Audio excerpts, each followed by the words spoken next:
अॼु जो टॉपिक है समुंड किथां अचनि था। डॉक्टर गब्राइल वाकर, लेखक ऐं आबहवा ऐं तवानी जो ॼाणू। जेकॾहिं तव्हां धरती खे खिला मां ॾिसंदा त इहा ख़ूबसूरत नीरो ग्रह सियारो नज़र ईंदी ऐं घणो नीरो रंग समुंड मां अचे थो। धरती ते ख़ुश्की खां वधीक समुंड आहिनि जेके असांजी दुनिया खे पाणियाठो बणाइनि था। तंहिं करे इहो सॼो पाणी किथां अचे थो साइंसदाननि खे पक सां ख़बर न आहे, पर उन्हनि खे शक आहे त उन मां कुझु धरती जे अंदरां ऐं कुझु ॿाहिरां आयो हूंदो।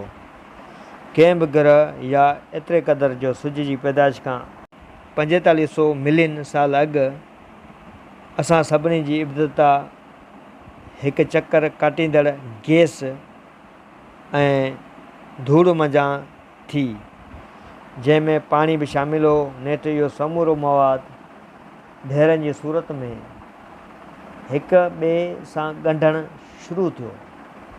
वॾनि ढेरनि पंहिंजे चौधारी ॿियनि ढेरनि खे पाण ॾांहुं छिके वरितो। ईअं ई शमसी निज़ाम जा समूरा ग्रह वजूद में आया। सिज विच में रहियो, पर खोड़ सारा ढेर रहिजी विया, पुण विया। ईअं जीअं इमारत जी अॾावट मुकमल थियण खां पोइ सीमट, रेती, बजरी ऐं सिरूं बची पवंदियूं आहिनि ऐं उन्हनि हिकु वॾी सिटाकुटी रांदि वांगुरु पैदा थियल नवनि ग्रहनि सां टकराइजणु शुरू कयो। ईअं ई तमामु वॾा निशान ठहिया। जीअं असां चंड ते ॾिसूं था ऐं धरती जे मथाछिरे खे एॾो गरम कयो जो नेठि पाणी उॿारिजी पियो। पोइ छा थियो त सालनि खां पोइ खिलाई पथरनि धरती सां टकराइजणु शुरू कयो। खिलाई पथरनि जेके तमामु वॾा गंदा बाल हुआ से ज़रे घटि मुकमल तौर ते बर्फ़ जा ठहियल हुआ।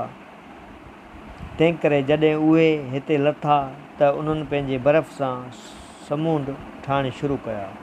वधीक पाणी शायदि धरती जे अंदरां, जिते हू जबलनि जे अंदरि फाथल हो, परंदड़ जबल मंझां बाफ़ भरिजी निकितो हूंदो। लखनि सालनि ताईं इहो पाणी कठो थींदो रहियो। ईअं ई तव्हांजा समुंड ठहिया। बहरहाल पाणी हितां हुतां खां कीअं हिकु हंधि कठो थियो, इहा बिल्कुलु अलॻि कहाणी आहे। समुंड तमामु वॾनि प्यालनि में वेठा आहिनि जेके भर पासे जे ख़ुश्क खंडनि खां हेठि आहिनि। उन्ही करे खंड जहिड़ोकि यूरोप, एशिया ऐं अमेरिका धरती जे मथाछिरे ते तमामु आहिस्ते आहिस्ते चौधारी हरकत कनि था, एतिरो आहिस्ते जीअं तव्हांजे आङुरियुनि जा नूंहं वधनि था। जॾहिं ॿ खंड हिक ॿिए खां अलॻि थियनि था, उहे हिक ॿिए जे विच में खला में फैलिजी वञनि था, जंहिं करे